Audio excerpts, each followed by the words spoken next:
सुनी सुनाई बात पर लोग धारणा बना लेते हैं कि कबीर ऐसे तो ऐसे।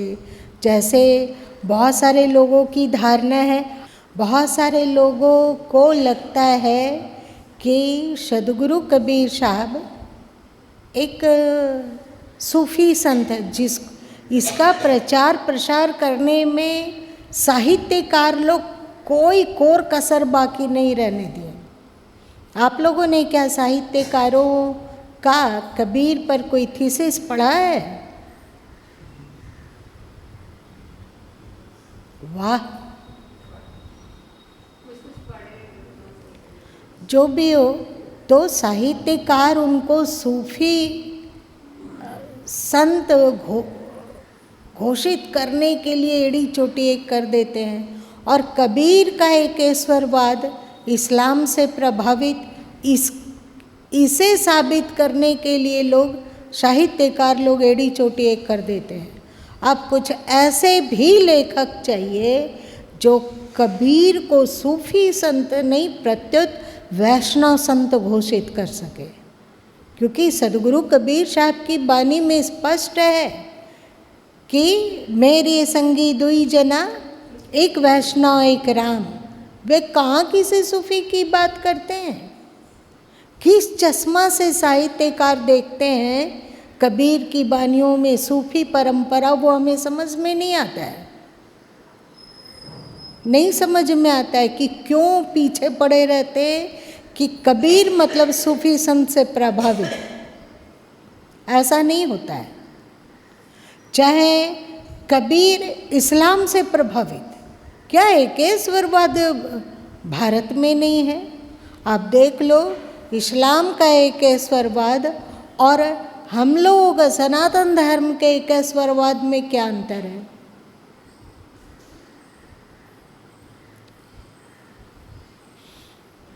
आपके वेदों में एकेश्वरवाद है या नहीं है? है। उपनिषदों में एकेश्वरवाद है या नहीं है? है। तो उस ओर क्यों नहीं देखते हैं? कबीर का विरह और प्रेम सूफियों से प्रभावित। अब ये लो, तो मीरा का प्रेम और विरह किससे प्रभावित है? तुलसीदास जी का प्रेम और विरह किससे प्रभावित है? अथवा भरत जी का प्रेम और भक्ति और विरह किससे प्रभावित है? वो भी सूफी से ही होगा। त्रेता युग में कहीं पर भी वे ईश्वर की भक्ति, ईश्वर के प्रति विरह अनुभूति देखते हैं तो उनको लगता है कि ईश्वर के प्रति विरह और प्रेम तो एकमात्र सूफियों के पास है, सनातन धर्म में है नहीं। तो इन लोगों का लेखन पढ़ के ना स्वाभाविक ही नाराजगी पैदा होती है। अभी भारतीय लोगों की ये आदत बन गई है कि लोग कोई भी उपलब्धि को कह देते हैं कि अमुक जगह से आया। जैसे वे कहते हैं कि प्राचीन काल में भारत में युद्ध मैदान में केवल हाथी जाया करते थे। उन लोग को अश्व से परिचय ही नहीं था। अभी लो, तो अश्व से मतलब घोड़े से परिचय कब हुआ? जब मुगल लोग आपके देश में आए।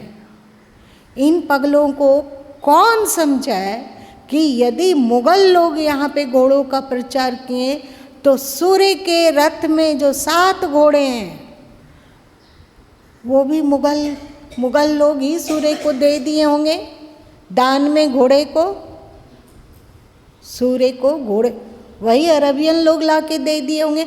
हद करते हैं लोग। आप कोई मिठाई का देखिए, रेसिपी देखिए, तो वे कहेंगे कि ये मिठाई पहली बार अमुक जगह से आया। उसके पहले भारत में मिठाई बनाने की अक्ल कहाँ? कोई इटली से आया है, कोई चाइना से आया हुआ है, कोई यूनान से आया हुआ है, कोई अरब देश से आया हुआ है। क्या कमाल है। काली मिर्च अमुक जगह से आया, लाल मिर्च अमुक जगह से आया, ये मसाला इस जगह से आया, वो मसाला उस जगह से आया, तेल जो आप लोग पेरते हो वो भी कहीं से आया हुआ है। पहले हम लोग को तेल जानकारी नहीं थी। हम लोगों के शास्त्रों में जो स्नेह कहा गया है वो बेकार है, वो तो दूसरी जगह से आया। जब तेल घी चिकनाई वाला चीज़ दूसरे जगह से आया तो सबसे पहले तो उन लोगों को फाड़ कर फेंक देना चाहिए, भगवत पुराण को अथवा कृष्ण जीवनचर्या को, कि वे लोग मक्खन बनाते थे। मक्खन क्या है? अच्छा, वो कब की घटना बताई जाती है पुराणों में? ये कौन सा? द्वापर युग। तो ना, हम लोगों को बेवकूफ साबित करने के लिए भारतीय बुद्धिजीवी लोग, प्रबुद्ध लोग जिसको तुम लोग कहते हो, कम उठापटक नहीं करते हैं और हम लोग उनकी बातों को सुनते हैं और उनकी बातों को मानते हैं। देखिए फिर प्रकारांतर हो रहा है, चुप हो जाते हैं, वरना फिर आपका काम बाकी रह जाएगा। असल में सदगुरु कबीर साहब एक वैष्णव संत है। और एक बात हम कहते हैं कि ठीक है कि उन्हें एक मुस्लिम ने पाला और बड़ा किया, ये मानेंगे, चलो मान लेते हैं। अगर ऐसा है तो वे तो हमारे गौरव के विषय हैं कि वे मुस्लिम कुल में पालित होते हुए भी इस्लाम को बढ़िया से जान रहे होंगे या नहीं? इस्लाम को बढ़िया से जान रहे थे। घर में रोज़ा होता था, लोग नमाज पढ़ते थे, लोग बकरीद मनाते थे और मुस्लिम त्यौहार मनाते थे, वहाँ भी वे वैष्णव में। धन्य, क्यों नहीं इसका प्रचार प्रसार किया जाए? वे परम वैष्णव हैं। उनका मांसाहार खंडन का देख लो तो क्या इस्लाम में मांसाहार का खंडन है? नशा का खंडन देख लो, मांसाहार का खंडन देख लो, अहिंसा पर बल देना देख लो।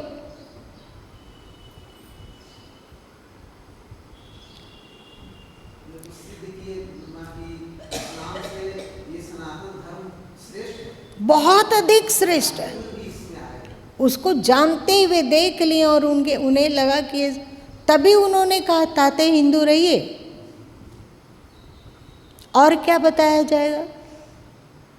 उन्होंने कहा हिंदू पूजे देवता तुरक न काऊ कोई। ये किसी के नहीं होते हैं, कम से कम हिंदू लोग देवी देवता का तो है ना, और क्या चाहिए? तो ना, कबीर मतलब एक सूफी फकीर, सूफी संत। अच्छा, ऐसा है कि कबीर यदि एक सूफी फकीर हैं, इसका मतलब सभी सूफी लोग राम नाम भजू गाते होंगे। राम का भजन करो, राम का भजन करो, राम नाम भजू लागू तीर ऐसो दुर्लभ जात शरीर। तो देखिए जाके कि कितने सूफी लोग राम राम कर रहे हैं। श्वास श्वास में नाम ले, किस सूफी में ऐसा हो रहा है? सो बताइए। दया, क्षमा अथवा सबके प्रति प्रेम किसके पास है? तो इन सब बातों को जाने दीजिए। हम लोगों को एक सशक्त और स्वस्थ दृष्टिकोण देना है।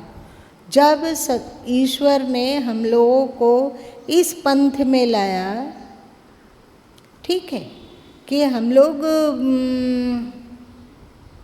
कबीर सनातनी है ना।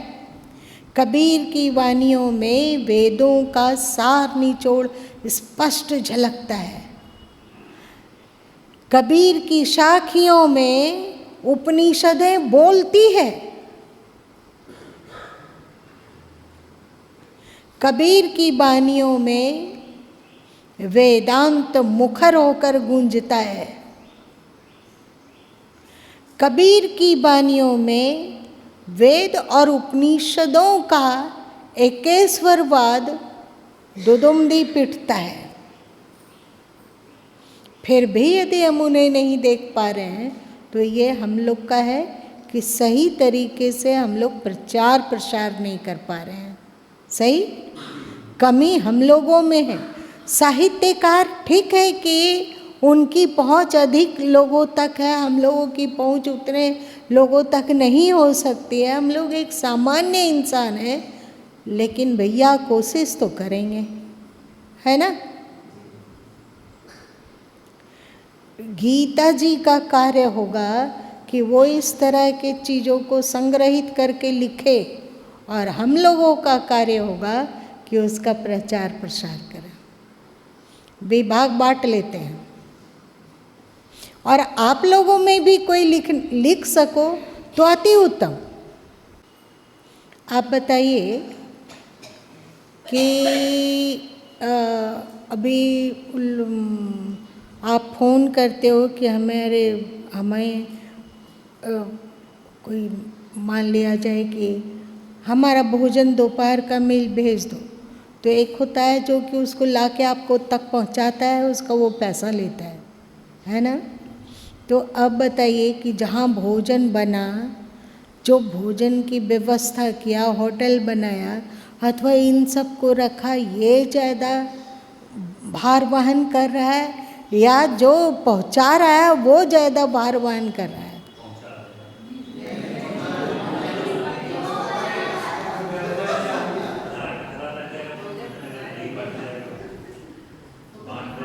तो उसके आपके पास भोजन रहेगा ही नहीं, तो आप खाक बांट लीजिएगा। आपके पास यदि भोजन ना हो तो आप क्या बांटिए?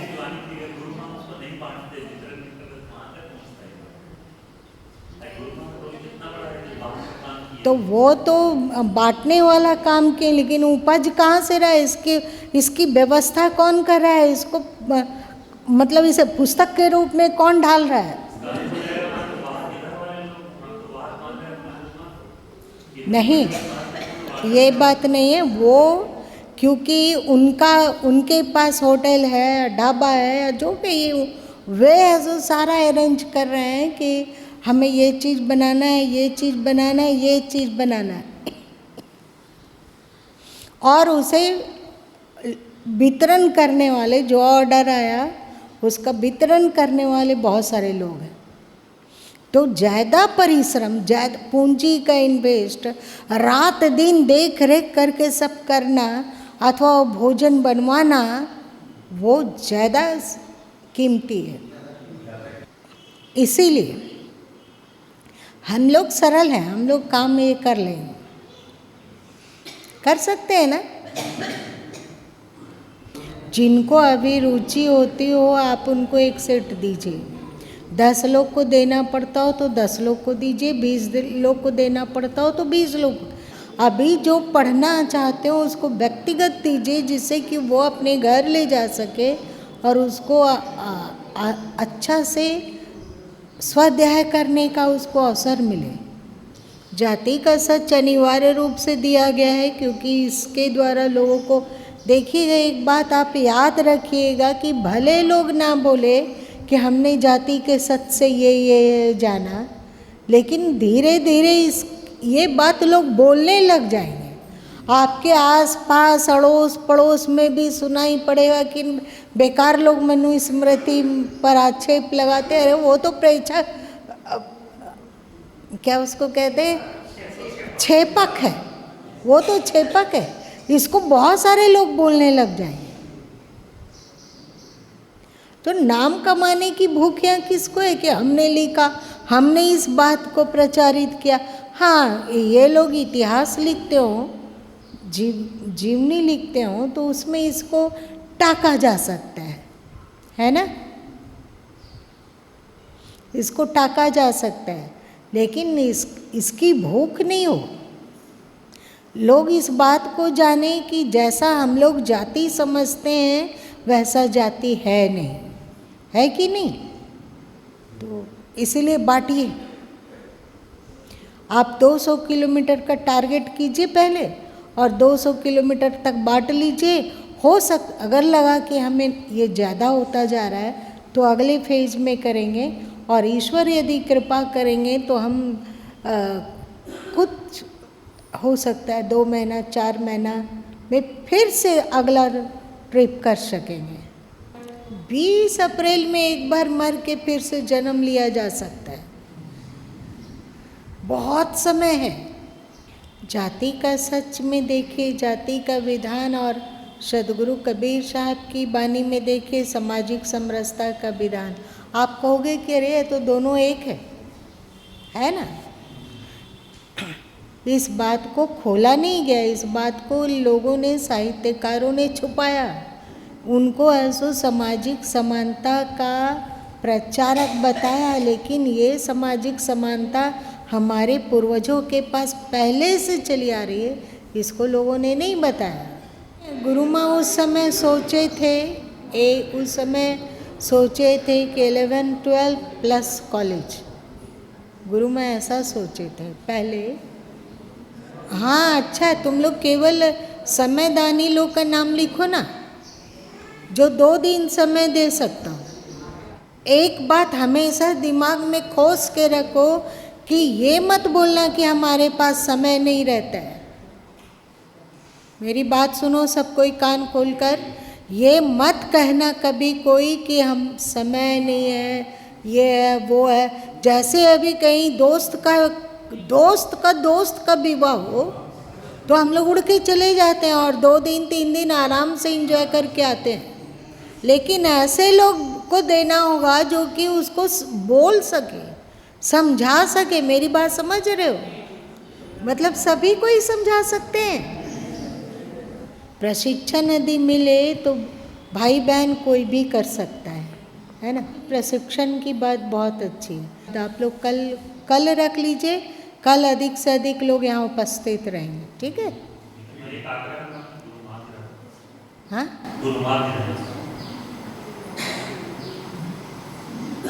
बताइएगा तो हम 1-2 मिनट की कहानी बता सकते हैं आपको। हाँ कि छोड़ दें, कल बताएं।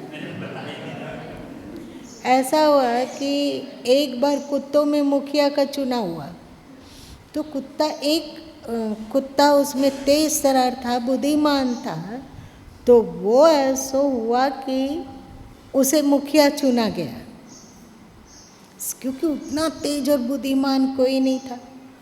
तो मुखिया सब कुत्तों को प्रशिक्षित किया कि तुम लोगों को रात के समय जो बेकार का भौंकते हो वो बंद करो। हम लोगों की बहुत अधिक ऊर्जा भौंकने में चली जाती है, और लेकिन रात में हर दिन कोई ना कोई कुत्ता भौंकता ही था। तो जो मुखिया था वो बहुत परेशान हुआ। एक दिन सब कुत्तों का अच्छा से क्लास लिया और डांटा सबको कि यदि आज तुम लोग भौंके तो तुम्हें कुत्ते समाज से बहिष्कृत कर दिया जाएगा। तो उस दिन सब कुत्ता ठान लिया था कि हमें नहीं भौंकना है। तो रात के समय में सभी कुत्ते बिल्कुल एकदम चुप, भौंकने का मन करता तो कस के दबा लेते, और जब कोई कुछ भौंक ही नहीं रहा था तो जो मुखिया कुत्ता था वो किसी को समझाने का अवसर ही नहीं था। लेकिन जैसे जैसे रात बीतने लगी तो मुखिया कुत्ता भौंकना शुरू कर दिया, क्योंकि वो तो कुत्ते लोगों को समझाने में भौंकता था, तो उसका जो भौंकने की ऊर्जा थी वो निकल जाते थे। अब ऐसा कोई नहीं भौंक रहा है, तो वो जो भौंकना शुरू किया, सब कुत्ते जमा हो गए कि रुको रुको क्या कर रहे हो। लेकिन ये समझाने के लिए भी भौंकना पड़ रहा। एक अच्छी खासी शोरगुल हो गया। ये गलती कहाँ हो गई? मुखिया कुत्ता अगर नहीं किया होता तो गुरु माँ को यहाँ लाओगे ना तो सबसे ज़्यादा वही भौंकेंगे। इसीलिए आप लोग करो, वही अच्छा है। कुत्ते का उदाहरण छोटा है।